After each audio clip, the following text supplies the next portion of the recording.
Everybody has that one anime they love that doesn't really get talked about a lot. For me, it's Magi. For other people's, it's JoJo's. For some people, it's Golden Boy for reasons. No matter how many anime you watch, there'll always be that amazing show that you've never seen. It's one of my favorite things about anime. Finding a new show that you've never heard of that's just as good as some of the best shows you've ever seen. Watching Naruto and thinking it can't get any better than this, and then watching One Piece and just being blown away. Watching Attack on Titan and thinking nothing can reach those same heights, then watching Code Geass, which in my opinion even surpasses it. If we think of the world of obscure anime as Lake Michigan, then you can think of the world of underrated manga as the entire ocean. Manga is not as popular as anime. If we look at the most popular animes on my anime list, even the 50th most popular anime, Dr. Stone, has 1.7 million people who have watched and rated it. The very most popular manga only has 700,000 people who have rated it. Now, to be fair, the website is called My Anime List, but I do think this is a good way to measure how popular something is in the West. With manga being so much less popular than anime, naturally there's going to be a lot of underrated manga, and most manga end up staying in obscurity. But every manga's saving grace is a good anime adaptation. Every time a manga gets a great adaptation, the sales skyrocket. Shows like Demon Slayer, Jujutsu Kaisen, and Attack on Titan are all the most popular anime on earth. Hell, even Solo Leveling, with a pretty above average adaptation coming out during an otherwise slow season, skyrocketed their stocks to the moon. And that's what brings me to this video. I wanted to make a list of all of the manga I have read that I think deserve not just an anime adaptation, but deserve a peak anime adaptation. And I won't really be getting into spoilers, so if you haven't read these manga, don't worry, just sit back, relax, and let's hop into it. Oh, and while you're at it, hit subscribe. 99% of people who watch my videos aren't subscribed, and we're almost at 1,000 subscribers, so hit that button.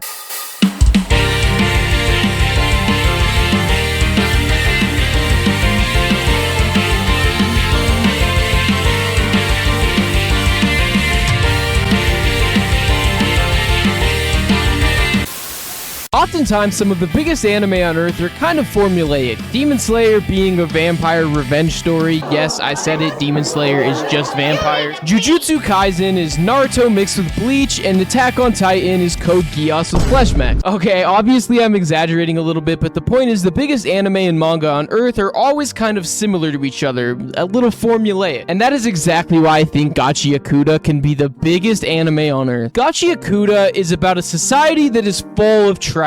Every single person watches Sword Art Online day in and day out.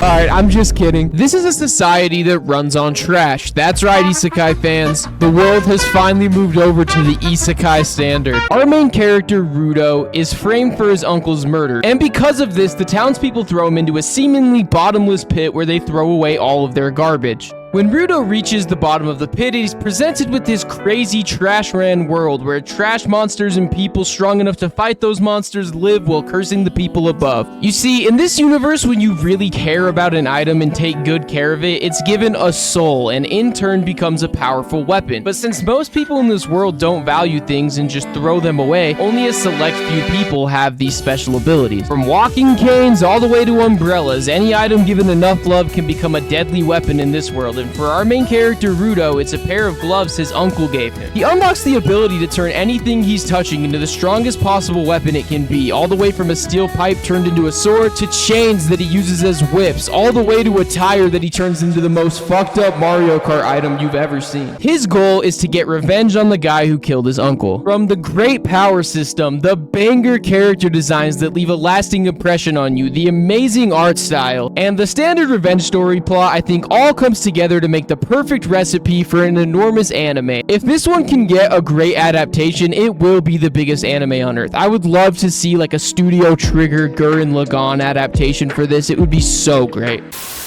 If you've been around on this channel, you'll know that Gintama is my favorite anime of all time. The seamless transitions from serious moments to comedy, going from a gag show to one of the most hype things I have ever seen. Not many anime are able to balance that roller coaster of emotions and leave you feeling satisfied, but the closest thing I've found to replicating this feeling that is a guaranteed smash hit, a banger, make your girlfriend watch it type of anime, it is Sakamoto Days. Oh, sorry guys, I've just been informed anime fans don't have girlfriends, my bad.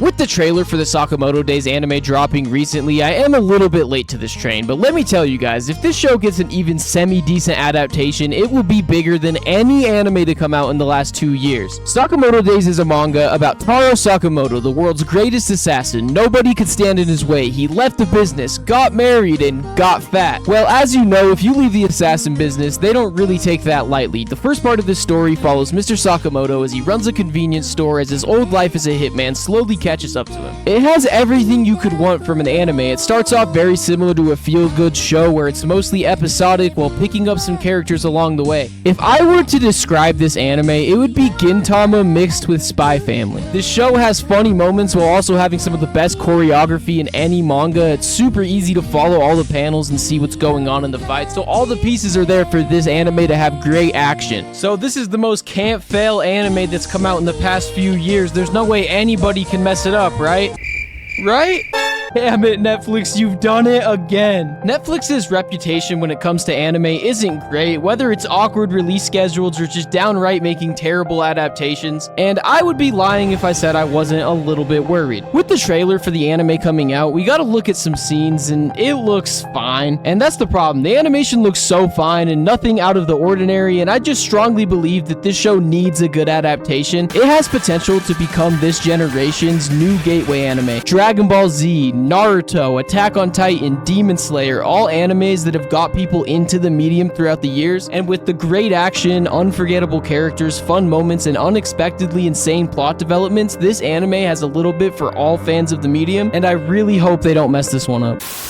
Sometimes an anime can pop off just because it's weird. Vending Machine Isekai, JoJo's Bizarre Adventure, Space Dandy, shows that catch you right away with their charm and willingness to just be ridiculous. And that is exactly what Dandadan is. Just like Sakamoto Days, this one actually already has an anime coming out and also has a trailer. The main reason I think this manga has so much potential to be a big anime is because it's just so weird. The Venn diagram between JoJo's fans and Dandadan fans is a circle. Dandadan is about Momo, Ayase, and Okarun, if that's how you say their names. I'm sorry if I got that wrong. Ayase believes in spirits but not aliens, and Okarun believes in aliens but not spirits. And when they go to test the theory out, surprise, both aliens and spirits exist, and they have to confront them. Well, Ayase gets instantly almost SA'd by aliens because anime. Okarun quite literally gets his manhood stolen by a spirit called Turbo Granny. Yes, her name is Turbo Granny. Ayase gets spiritual powers, and Okarun is able to channel the powers of Turbo Granny and become half spirit, half otaku. Speaking of Granny, this is Ayase's grandma. Just thought I'd mention that for no particular reason. This manga is like you took JoJo's Bizarre Adventure, Uzumaki, and Jujutsu Kaisen and threw it into a blender. I'm definitely over-exaggerating, but it's just so insane. Like, the plot is just completely wild. Like I said, it's weird, but that's not negative. It's weird in the best possible way. One thing that does worry me is one of the biggest draws to the manga is just the absolutely insane art. This has some of the most trippy and unique panels in all of manga, and I kind of consider this to be on the same level of just how unadaptable it is as like a Berserk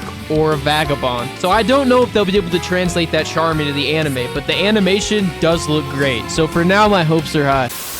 Speaking of Vagabond, it needs a good anime. Now, this is kind of just a pipe dream because there's no way it can get an anime that will do it justice. This man, Takehiko Inoue, puts every piece of his being into every panel, but if there's one thing the Vinland Saga has taught us, aside from that we have no enemies, is that a great adaptation for these types of manga is possible. Vagabond is a fictional telling of the story of Musashi Miyamoto, and it can only be described as beautiful. From the art to the themes in the story, the dialogue, everything about this manga is amazing. I'm not sure they could ever do it justice in an animated medium, but hey, a man can dream.